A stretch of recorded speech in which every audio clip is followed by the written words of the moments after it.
Voilà. Merci. Merci, Monsieur le Président. Merci d'avoir pris l'initiative de cette rencontre si utile et prometteur. Et juste en 2 mots, le Fonds arménien dans son ensemble a réalisé des centaines de projets au Karabakh, en Artsakh, dans tous les domaines, les routes de montagne, des canalisations d'eau, des écoles, des dizaines d'écoles, des hôpitaux, y compris le centre Paul Éluard dont vous avez vu tout à l'heure des images. Et c'est donc avec une immense émotion que j'ai suivi l'intervention de Madame Arabellian. Je vais entrer immédiatement dans le vif du sujet si j'ai quelque chose pour projeter mes diapos. Merci beaucoup.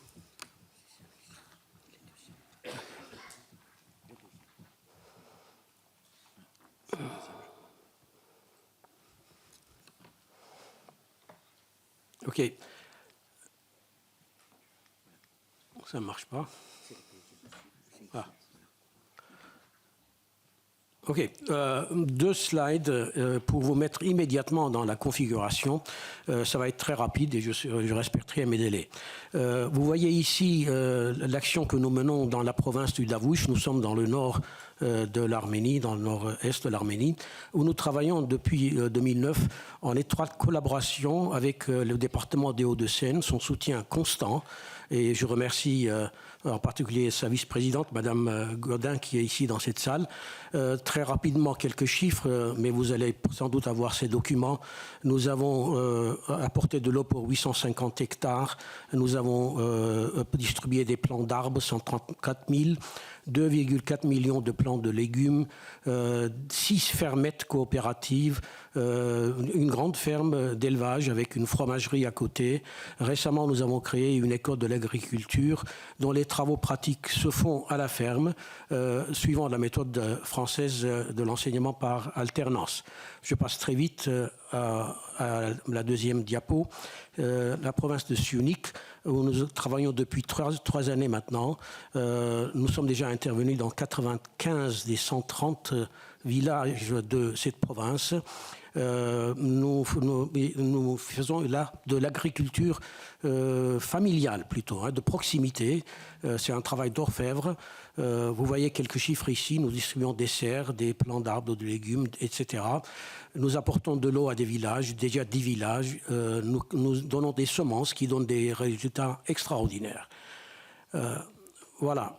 Maintenant, pour le logement, vous voyez dans le nord de l'Arménie, la région du tremblement de terre de 1988.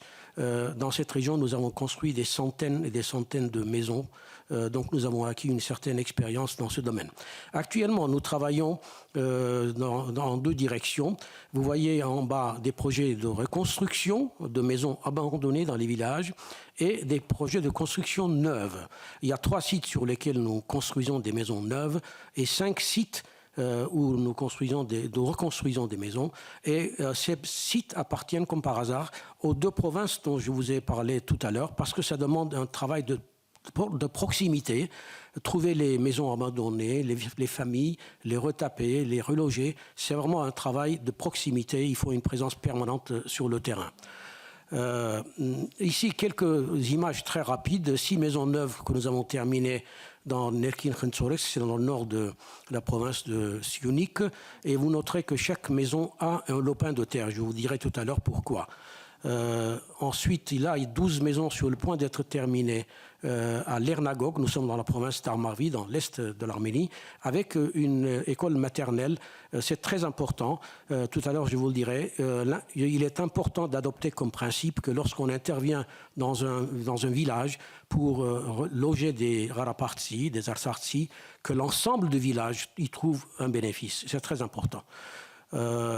Ici, quelques images de reconstruction, réhabilitation de maisons. Vous voyez avant, pendant et après les travaux. Là, des familles qui sont installées, qui expriment leur joie. Une dernière image avant et après.